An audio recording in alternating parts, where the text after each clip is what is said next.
My name is Arjun, and today I want to share with you a story, not just about language, but about transformation. You see, there was a time when the idea of speaking English felt almost impossible for me. I wasn't confident, I wasn't fluent, and most of all, I wasn't sure if I even had the ability to learn. I remember sitting in classrooms, watching teachers move through lessons, and feeling like the words floated past me without ever landing. English felt distant, like a closed door that only other people had the key to. I told myself maybe I wasn't smart enough, maybe I wasn't talented enough, maybe I wasn't the kind of person who could ever speak confidently in another language. But here's where my journey begins. I don't want to give you a list of rules or grammar lessons. Instead, I want to take you through the path I walked. The mistakes, the experiments, the fears, and the victories, so that you can see that learning English is not just about words. It's about courage, consistency, and the belief that small steps can lead to big changes. The first memory I want to share is of a time when I overheard two tourists in my city speaking fluent English. Their words rolled out effortlessly, like music, and I stood nearby, wishing I could jump in, even just to say hello. But I didn't. I froze. My heart raced, and I stayed silent. Later, walking home, I felt disappointed in myself, as if I had missed an opportunity that might never come again. That night, lying in bed, I realized something important. The fear of speaking was stronger than the actual difficulty of the words. And that fear was something I had to face if I ever wanted to improve. The next morning, I made a decision. I wouldn't wait for the perfect moment to use English. I wouldn't wait until I was ready. I would start with what I had, even if it was broken, even if I made mistakes. My very first step was small. I stood in front of the mirror and said out loud, "My name is Arjun. I want to learn English."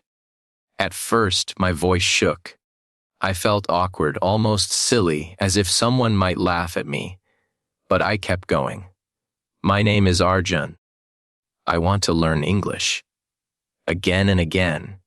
And as the days passed, those words stopped sounding strange. They started sounding like the truth.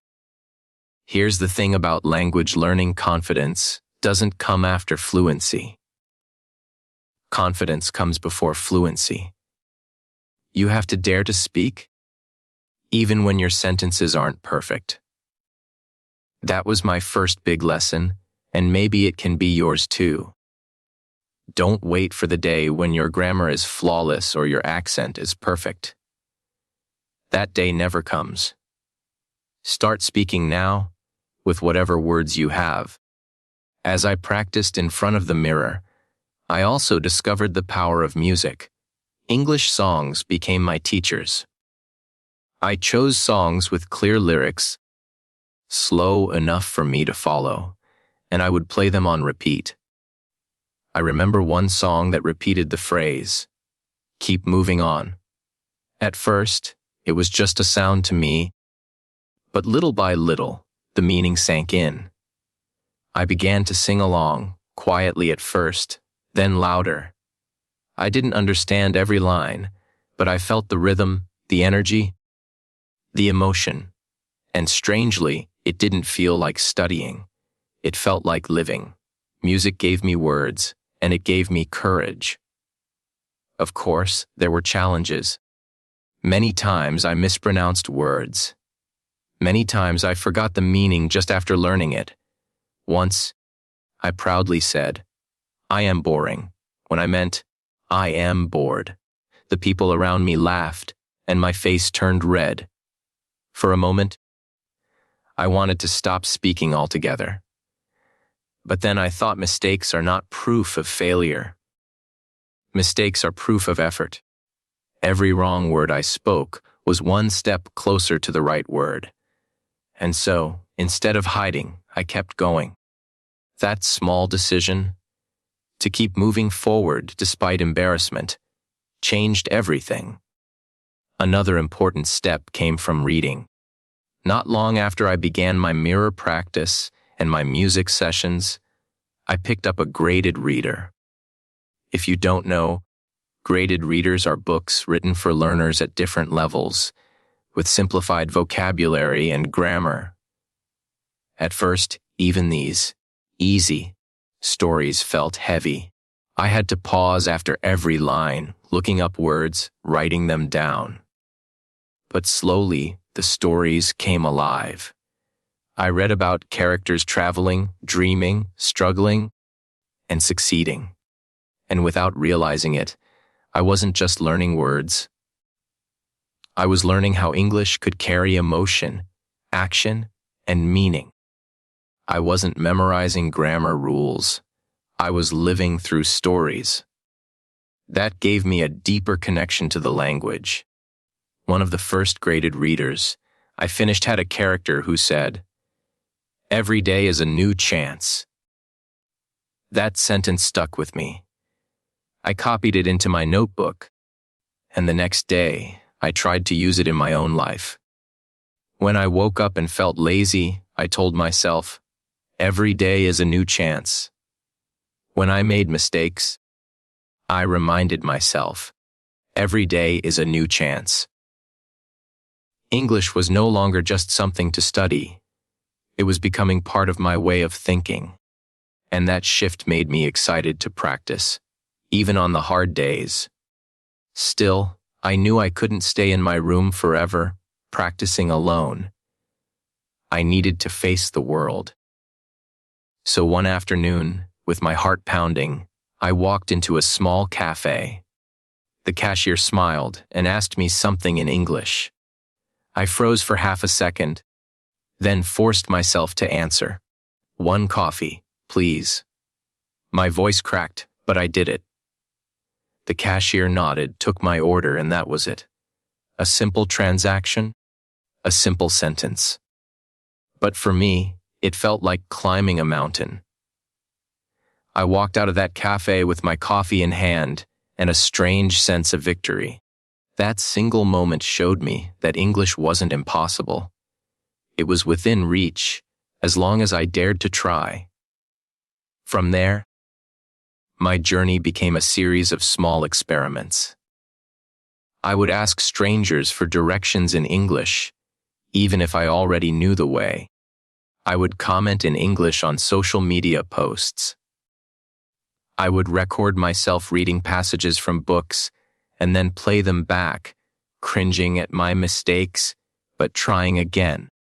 Each small act added up, like drops of water filling a glass. And one day, I realized the glass was no longer empty. It was half full. Let me tell you something important. Fluency is not about knowing every word. It's about using the words you already know with confidence. It's about being brave enough to communicate, even with a limited vocabulary. Think of it like painting. You don't need every color in the world to create a beautiful picture. You just need to use the colors you have with creativity and courage. That's exactly how English works. By the end of my first year, I noticed a big difference. People no longer switched to my native language when I spoke. They listened. They responded. They saw effort, and they respected it.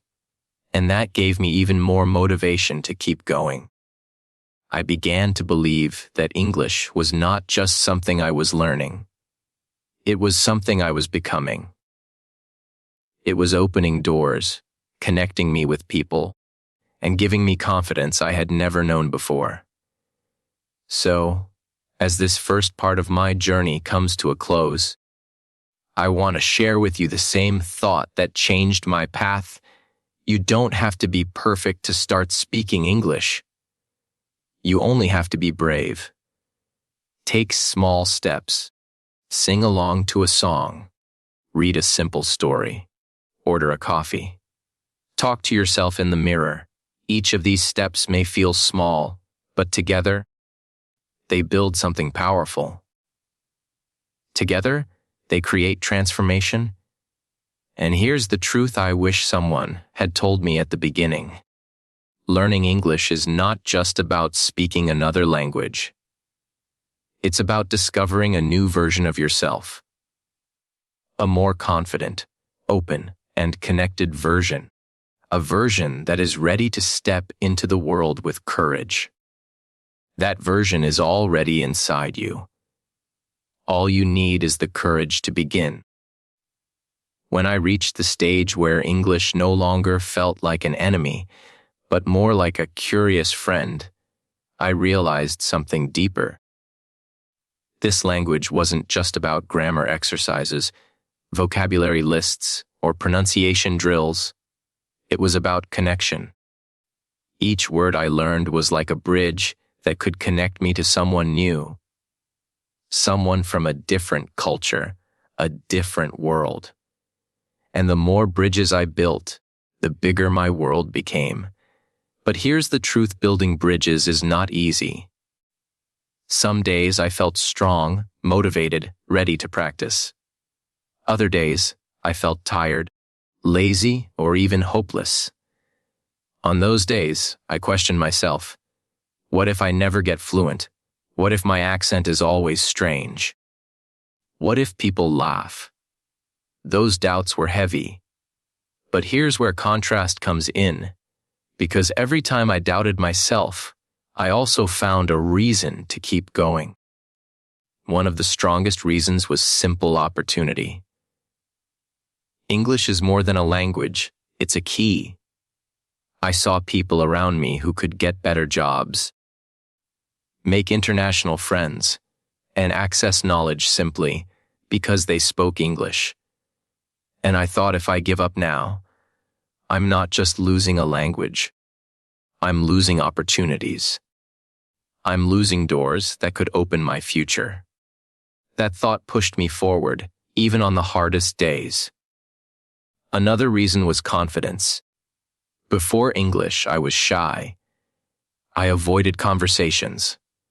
I avoided eye contact.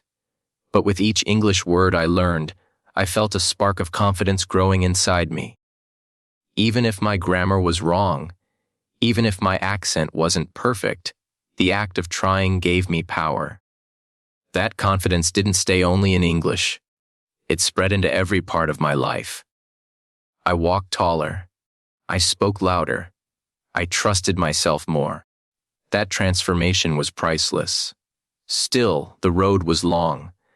To make progress, I had to create habits. One habit I developed was keeping a small notebook I called My English Treasure.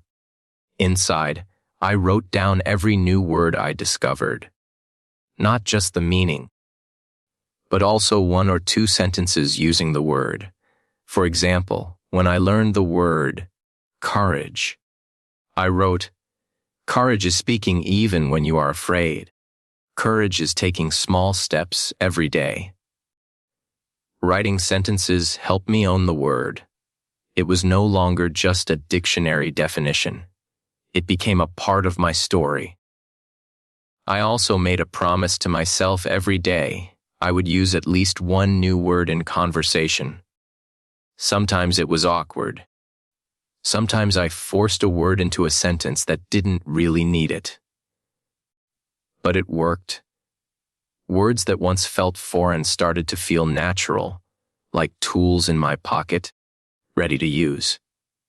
One day, I remember trying to use the word amazing. I had just eaten a meal my friend cooked, and I said, "This food is amazing."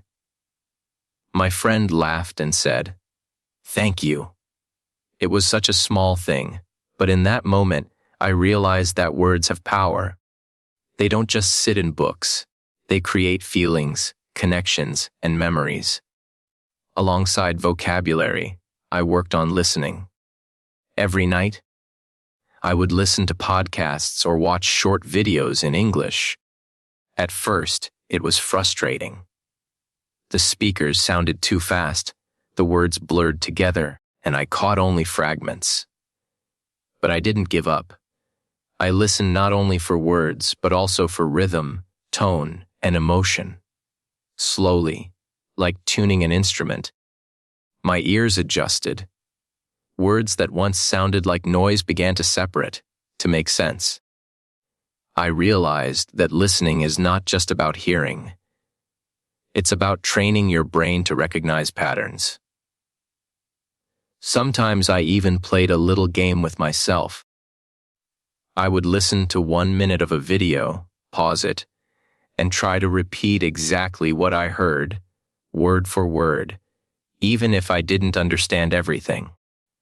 My pronunciation improved, my memory sharpened, and most importantly, I gained courage to imitate the sounds of native speakers. This exercise felt silly at times, but it worked like magic. Then came the breakthrough thinking in English. At first, my brain always wanted to translate. I would think in my native language and then convert my thoughts into English before speaking. That process was slow and tiring, so I decided to practice thinking directly in English, even for simple things. When I woke up, I'd say in my head, "Today will be a good day." When I walked outside, I'd think, "The sun is bright."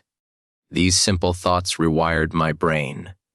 Slowly, English stopped feeling like a foreign guest and started feeling like a resident in my mind.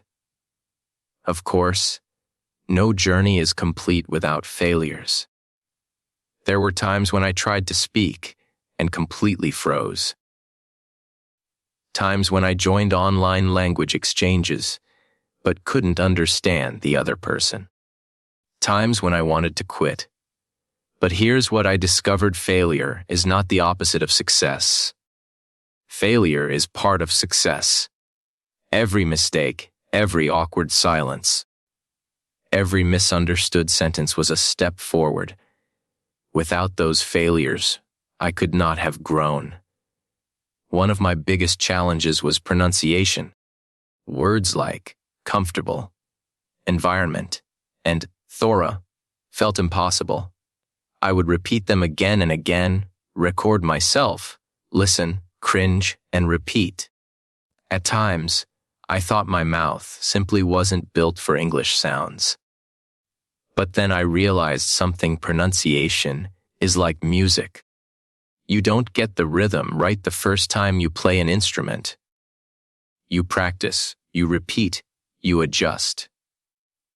And little by little, the music becomes natural. The same is true for English sounds. With patience, I improved. A turning point came when I gave my first short speech in English. It was for a small group of friends. Nothing formal. My hands were shaking, my heart was pounding, but I stood up and spoke about why learning a language is like climbing a mountain. I stumbled. I forgot some words, but I finished. And when my friends clapped, I felt an energy I had never felt before. In that moment, I understood English is not about being perfect. English is about being brave. That speech gave me the courage to keep going. I started practicing with strangers online. I joined groups, joined discussions, and even if I made mistakes, I laughed and learned. I found that people were kinder than I expected. They didn't judge me. They supported me. That gave me strength. The more I practiced, the more English stopped being just a skill and started becoming an identity. It was no longer just a language I was learning. It was a language I was living. English became the way I expressed my thoughts, my dreams, my feelings. It became part of me. So, if you are listening to this and you feel afraid, if you feel like English is too big, too difficult, Let me tell you, I was exactly where you are. I was scared. I doubted myself. But I took small steps, and those steps changed my life. And if I can do it, you can too. Remember this: learning English is not about speed. It's about consistency. It's about the little actions you take every single day. Write one new word. Listen to one song. Speak one sentence. Each of these small actions adds up. And one day, you'll look back and realize you've built something powerful. A new version of yourself. English is not just grammar and vocabulary. It's freedom. It's opportunity. It's connection. And most importantly, it's courage. By the time I reached the point where English felt natural in my daily life, I realized that my journey had become about more than language. It had become about self-discovery. English was no longer something outside of me, something I had to chase. It was something inside me, something that shaped the way I saw the world. And that realization gave me a kind of strength I had never known before. But let me take you back for a moment, because I want you to see the contrast clearly. In the beginning, I was shy, nervous, and full of doubt. I avoided conversations. I avoided mistakes. I avoided opportunities. Now, I was the one starting conversations. I was the one telling stories. I was the one reaching out to people across borders and cultures. The same person who once looked down in silence now looked up with confidence. That's the transformation English brought into my life. And if it can happen to me, it can happen to you too. One of the greatest lessons I learned along the way is this: fluency doesn't come from studying harder, it comes from enjoying more.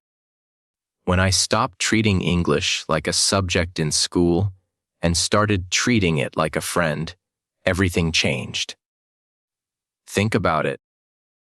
You don't force yourself to talk to a friend. You look forward to it. You don't punish yourself for making mistakes with a friend. You laugh together and keep going. When I began to see English as a friend, practice became joy. Reading became adventure. Speaking became freedom. That shift in mindset was powerful, but it also raised a question: how do you keep motivation alive, day after day, when progress feels slow? My answer was simple: celebrate small wins. Every time I learned a new word, I used it in a sentence and smiled. Every time I understood a song lyric, I felt proud. Every time I had a short conversation without freezing, I celebrated. These tiny victories built momentum. They reminded me that I was moving forward, even if the progress was invisible to others. Another secret I discovered was immersion. Instead of waiting for English practice time, I brought English into every part of my life. When I cooked, I described the ingredients in English. When I traveled on the bus, I looked at signs and translated them in my head. When I felt emotions, I tried to name them in English. Happy, sad, excited, nervous. This constant immersion turned my environment into a classroom. And the best part, it didn't feel like studying. It felt like living. There was a day I'll never forget, the day I gave a public speech in English to a group of strangers. At first, the thought terrified me. My hands shook. My voice trembled, but I reminded myself of all the hours I had practiced, all the small steps I had taken. I stood tall, took a deep breath, and began. Good evening. My name is Arjun, and today I want to tell you about the power of language. As I spoke, I looked into the faces in front of me, and something magical happened. They listened. They nodded, they smiled. My words, once broken and uncertain, were now carrying meaning, emotion, and inspiration. By the end, when they clapped, I knew that this journey had transformed me. I wasn't just learning English anymore. I was sharing myself with the world. And that's what I want for you. Not just to speak English, but to share yourself, to share your ideas, your dreams, your personality with people across the globe. English is not the goal. You are the goal. English is simply the bridge that helps you reach others and helps others reach you. Of course, this journey never truly ends. Even now, I keep learning. I keep practicing. I keep discovering new words, new expressions, new ways to connect. And that's the beauty of it. There's always another mountain to climb, always another horizon to explore. But instead of feeling overwhelmed, I feel excited, because I know that every step, no matter how small, is progress. Now, let me leave you with the 5 lessons that guided me through this journey. These are not rules. They are reminders, principles that anyone can use. First, start small, but start now. Don't wait for perfect grammar or perfect pronunciation. Say one word, one sentence. Start where you are and let the journey unfold. Second, immerse yourself. Surround yourself with English every day, in music, books, movies, conversations. Let it become part of your environment, part of your life. Third, celebrate mistakes. Don't fear them. Each mistake is a teacher. Each error is a step forward. Without mistakes, there is no growth. Fourth, connect with people. Speak to strangers, join groups, find partners online. Language is about connection, not perfection. The more you connect, the more confident you become. Fifth, enjoy the process. Don't treat English as homework. Treat it as discovery, as play, as adventure. When you enjoy it, progress comes naturally. If you follow these lessons, I promise you, your journey will be different. You will no longer feel like English is a heavy weight. Instead, you will feel like it is a gift, one that keeps giving every day. Let me end with a vision. Imagine yourself 1 year from now. Imagine walking into a room full of people speaking English and joining the conversation with ease. Imagine watching a movie without subtitles and laughing at the jokes. Imagine traveling to another country and making friends without hesitation. Imagine going to a job interview and answering questions with confidence. That vision is not far away. It starts with one step, one word, one decision today. So here is my message to you: be brave. Don't wait. Don't hide. Speak, listen, read, write, think. Make English part of your daily life. Let it shape you, guide you, and open doors for you. And most of all, enjoy it. Enjoy every word, every sentence, every conversation. Because each one brings you closer to a new version of yourself. A version that is confident, open, and ready for the world. As I finish sharing my journey with you, I want you to remember this: learning English is not just about language. It's about transformation. It's about discovering who you are, what you're capable of, and how far you can go. I started this journey full of fear, and I stand here now full of hope. And I believe you can too. If I could speak to my younger self, the boy who was too afraid to say hello to a tourist, I would tell him, don't be afraid. Your voice matters. Your story matters. And one day, your English will carry that story to the world. And now, I say the same to you: your voice matters. Your story matters. Don't wait. Begin today. Speak your first sentence. Write your first word. Sing your first song. Take your first step. Because every great journey begins with one small step. And this journey, your journey is waiting for you. So go ahead, take that step. Speak with courage, learn with joy, and let English not only improve your communication but transform your life. The world is waiting to hear your story. All you have to do is begin.